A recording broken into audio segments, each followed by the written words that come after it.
إن الحمد لله والصلاة والسلام على من لا نبي بعده أما بعد فأعوذ بالله من الشيطان الرجيم بسم الله الرحمن الرحيم قل إن كنتم تحبون الله فاتبعوني يحببكم الله ويغفر لكم ذنوبكم والله غفور رحيم صدق اللہ العظیم۔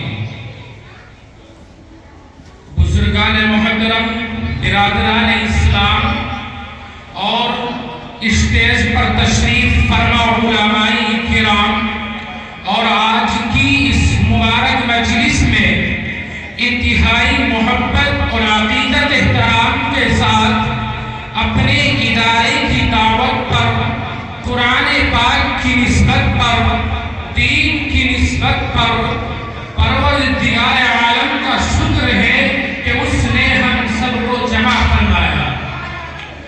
اللہ تعالی اس مجلس کو ہم سب کے لیے خیر کا، عزت کا، مغفرت کا، رحمت کا، بلندی کا ذریعہ بنائے۔ میرے دوستو، بات بڑی لمبی نہیں ہوگی۔ عقل مند آدمی وہ ہے جو تھوڑی سی بات میں مطلب کو سمجھ لے۔ مطلب کا سمجھنا ہی کافی نہیں بلکہ مطلب کو سمجھنے کے بعد مقصد پر کھرا بھی اتر جائے۔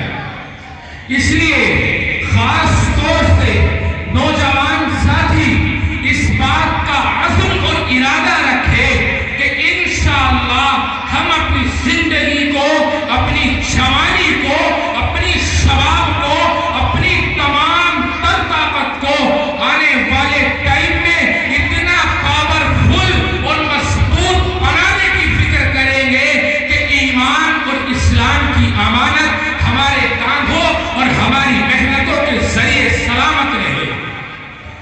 آپ کا ارادہ، آپ کی جوانی کے اندر دوڑنے والا خون ہر دور میں اسلام کی آبیاری کرتا رہا، اسلام کی حفاظت کرتا رہا، نبی کے ناموس و رسالت کی حفاظت کرتا رہا۔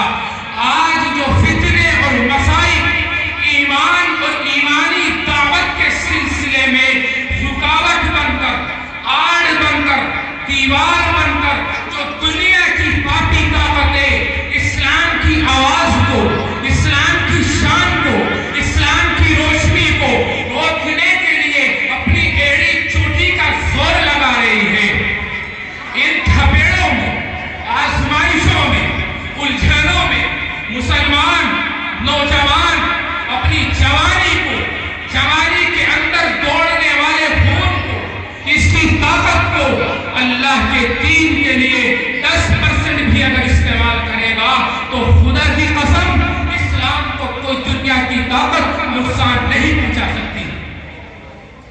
آج ہماری جوانی کی صلاحیت کہاں لگ رہی ہے؟ دنیا میں۔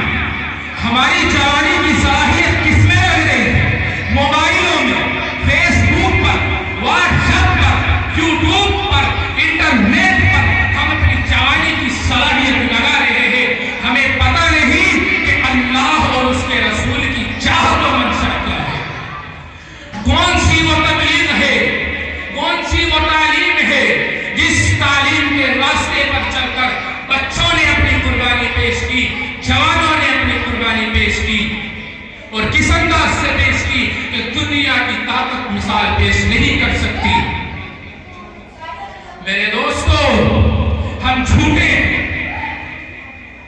ہمارا لباس نبی کے لباس سے میل نہیں کھاتا، اور جب یہ جھوٹ بڑھتے بڑھتے بڑھتے بڑھتے عروج کو پہنچتا ہے تو پھر مسلمان بکتا ہے، اپنے دین کی سودے بازی کرتا ہے، بکتا ہے اور بیچتا ہے، اپنے ایمان کو بیچتا ہے۔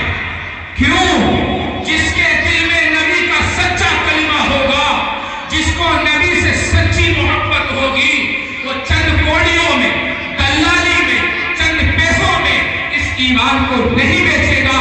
کیوں؟ ایمان کی قیمت آسمان اور زمین مل کر خدا کی قسم ادا نہیں کر سکتے۔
کی دعوت